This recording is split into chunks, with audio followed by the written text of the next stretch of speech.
皆さん、こんにちは。日本語ポッドキャストジャパ耳です。今日も一緒に日本語の耳を鍛えましょう。今日のテーマは味変です。皆さんは味変という言葉を聞いたことがありますか？ YouTube や Instagram でご飯を食べているところを撮影するタイプの動画を見るのが好きな人は、一度は聞いたことがある言葉かもしれませんね。日本のラーメン屋さんや牛丼屋さん、カレー屋さんに行ったことがある人は、テーブルの上にたくさんの調味料が置いてあるのを見たことがあるのではないでしょうか。実はこれ日本ではよくあることで、一つの料理をずっと同じ味で食べるのではなく、途中で味を変えながら食べるためのアイテムなんです。このように途中で味を変えてもっと食事を楽しむことを味変と呼んでいます。今日のエピソードでは味変というコンセプトについてもう少し詳しくお話しした後、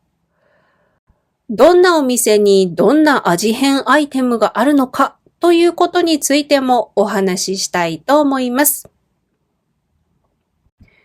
今日はインターメディエイトレベルということで N4 から N2 ぐらいの語彙や文法を組み合わせて話します。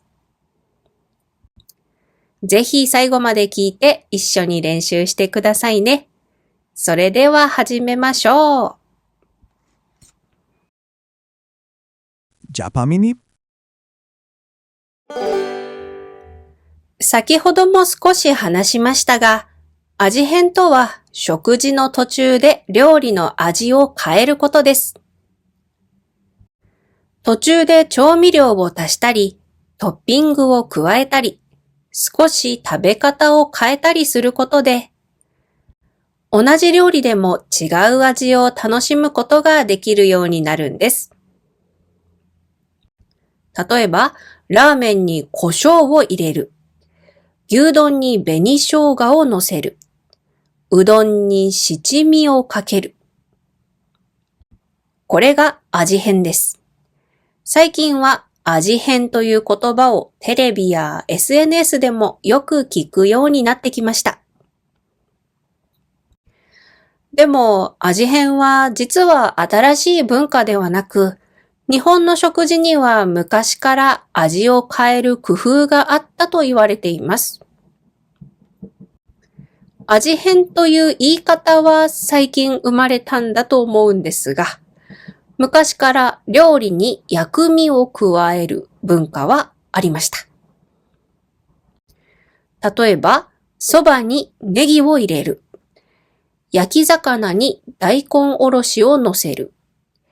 うどんに生姜を乗せるといった感じです。日本人は昔から一つの料理を少しずつ変えながら食べることを楽しんできたということがわかりますね。そんな味変の文化が今のように広がった大きな理由は外食チェーンにあるんじゃないかなと思っています。特に牛丼屋さんやラーメン屋さんには無料で使える調味料や自分で選べるトッピングがたくさんあるので、同じメニューでもお客さんが自分の好きな味にできるという考え方が広まっていったんだと思います。あと、もちろん SNS の影響も大きいですよね。おすすめの味変を紹介している人はどんどん増えています。このような人の動画を見て、次はこれを試してみようと考える人も多いです。私もそんな視聴者の一人です。サイゼリアというイタリア料理のチェーン店があるんですが、そこの野菜とキノコのピザが好きでよく頼んでいます。が、ある日 SNS でキャロットラペをこのピザにトッピングする味変がおすすめという情報を見て、早速お店に行ってやってみたら本当に美味しかったんです。美味しい野菜のソースにちょっと酸っぱいキャロットラペの味が合わさってすごく好みの味でした。このようにもともとあるメニューを組み合わせて自分で料理をアレンジするというのも味変の楽しみ方の一つです。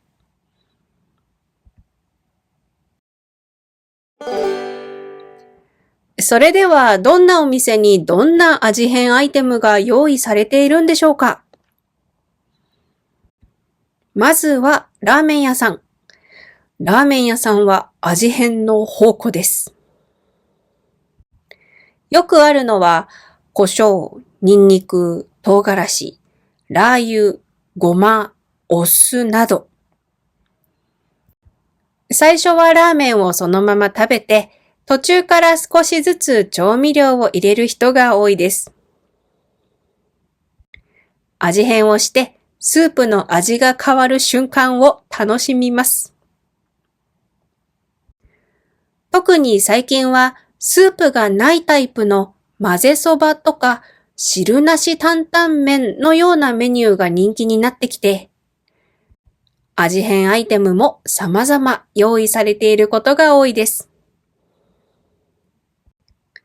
あと、私は沖縄が大好きなんですが、沖縄で沖縄そばという料理が食べられるお店に行くと、テーブルにコーレーグースという味変アイテムが置いてあります。この調味料は沖縄のお酒、泡盛に唐辛子が漬けてあるもので、独特な味わいがあるんです。そばを食べている途中でかけると味がガラッと変わって美味しさアップです。他にもお店それぞれが作っているオリジナルの調味料もあると思うので、いろんなお店に行ってテーブルの上のアイテムのラインナップを調べてみてくださいね。それから牛丼屋さんでも定番の紅生姜や唐辛子などが用意されていますが、サラダ用に置かれているドレッシングも意外に牛丼に合うそうです。それから牛丼屋さんでは上にチーズが乗っているメニューも多く、そこに途中からタバスコをかけるという味変も人気だと聞いたことがあります。いろんなチェーン店で食べられる牛丼は明治時代に日本で生まれたものだと言われていますが、その一方で最近ではチーズやデミグラスソースなどの洋食メニューも充実しているんです。それから、うどん屋さんでも、ネギ、わかめ、生姜、天かす、ごま、レモンやすだちなど、いろいろな味変アイテムが用意されているので、うどんのトッピングを考えるのが楽しいですよ。うどんはわざわざお店に行かなくても、家庭で簡単に作れる料理でもあるので、家でうどんを茹でて味変アイテムをいくつか準備しておくだけで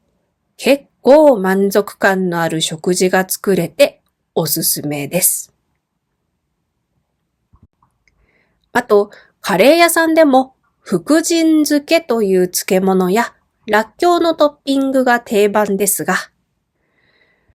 今ではインドカレーやタイカレーなど海外のスパイスカレーのお店がどんどんできているので、そういったお店では辛さを足すスパイスもテーブルに用意されていることが多いと思います。食べている途中で味変をすると、もう一度カレーを美味しく感じることができ、